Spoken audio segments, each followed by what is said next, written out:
Sanggol pa lang, marunong na tayong ngumiti. Isang kakayahang nagbibigay tamis at kulay sa buhay ng ating mga magulang.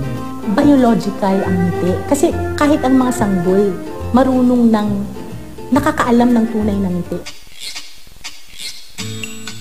Ano man ang lahi, salita o estado sa buhay, ang ngiti sa ating lahat ay nag-uugnay.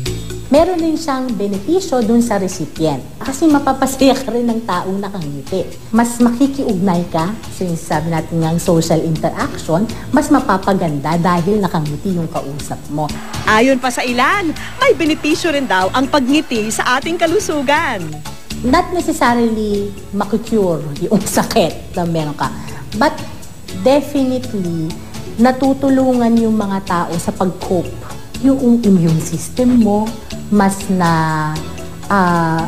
lumalakas. Kaya para mapadalas ang pagngiti, ito ang simpleng payo. Mag-isip ng mga bagay na nagpapasaya sa'yo. Ang good news, kahit anumang negatibong karanasan, pwede raw gawing positibo sa pamamagitan ng simpleng pagngiti.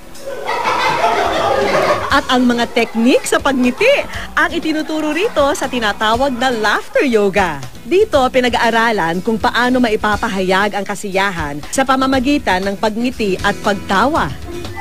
Ngayon, tuturo ko sa inyo yung tamang paraan kung paano kayo tumawa. Mas effective, no?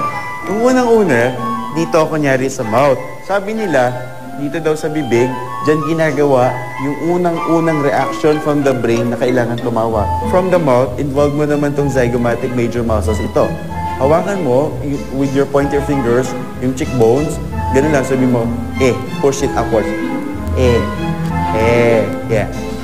Para raw maging genuine ang ngiti, dapat nakikita rin daw ito sa mga mata. Let your eyes smile. Yan. Ayan, sige. Harap dito, ganun. Pero tayong mga Pinoy, mga eksperto na raw pagdating sa ngitian dahil likas na raw sa atin ang pagiging masayahin. Kaya naman sa pinakahuling survey noong 2012 ng isang international lifestyle magazine, pangatlo tayo sa listahan ng mga pinakamasayahing tao sa buong mundo. Patunay din dito ang pangingibabaw ng ngiti sa mga kababayan nating naapektuhan ng bagyong Maring nitong nakaraang linggo. Ang pagiging positibo raw ang pinaghuhugutan nila ng lakas sa gitna ng sakuna. Para mapatunayan kung talagang natural na sa atin ang pagngiti, isang social experiment ang aming isinagawa. Pumunta kami sa isang lugar kung saan dagsa ang iba't ibang mga tao na may kanya-kanyang lakad. Ready na ang kasabot nating magbibigay ng ngiti sa mga taong masasalubong. Titignan natin kung susuklian din siya ng mga ngiti. Dahil sa tirik ang araw at nagmamadali ang mga tao, tila deadma sila sa pagngiti ng ating kasabwat. Pero sa ilang saglit, may naispatan na kaming ngumiti sa kanya. Nung initian niya ako, yung pakiramdam ko masaya, tsaka yung masaya din siya, na-appreciate niya yung ngiti ko. Lumipas pa ang kalahating oras, may isa na namang ngumiti sa kanya. Palagay loob ko, pag nakita kong medyo maano yung tao, napapalagay ko ngingiti kagad ako. Hindi rin nag-atubiling ngumiti ang babaeng ito. Okay lang, kasi nakangiti siya eh. Nginitian ko rin. Nginitian nga din natin ang asawa ko eh. Wala nang mawawala pag nginitian mo siya eh. Malaking ngiti rin ang ibinigay ng mamang ito. Kasi ang smile means na pagbati na yun eh. Parang bumati ka rin sa kanya.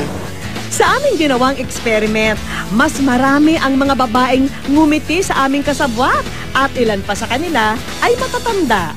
May purpose ang pagngiti. Isa sa mga saysay ng pagngiti ay ipakita sa kabila, dun sa iba, na maaasahan ako, na hindi kita aawayin, hindi kita papatayin, na makikipagtulungan ako sa'yo. So, tendency, ang na-activate sa brain, yung reward system ng brain. Dito sa taong to, may positive outcome siya. Sarap mabuhay, mundo na't di makulay. Ang ngiti, isang simpleng regalo na naghahatid ng saya.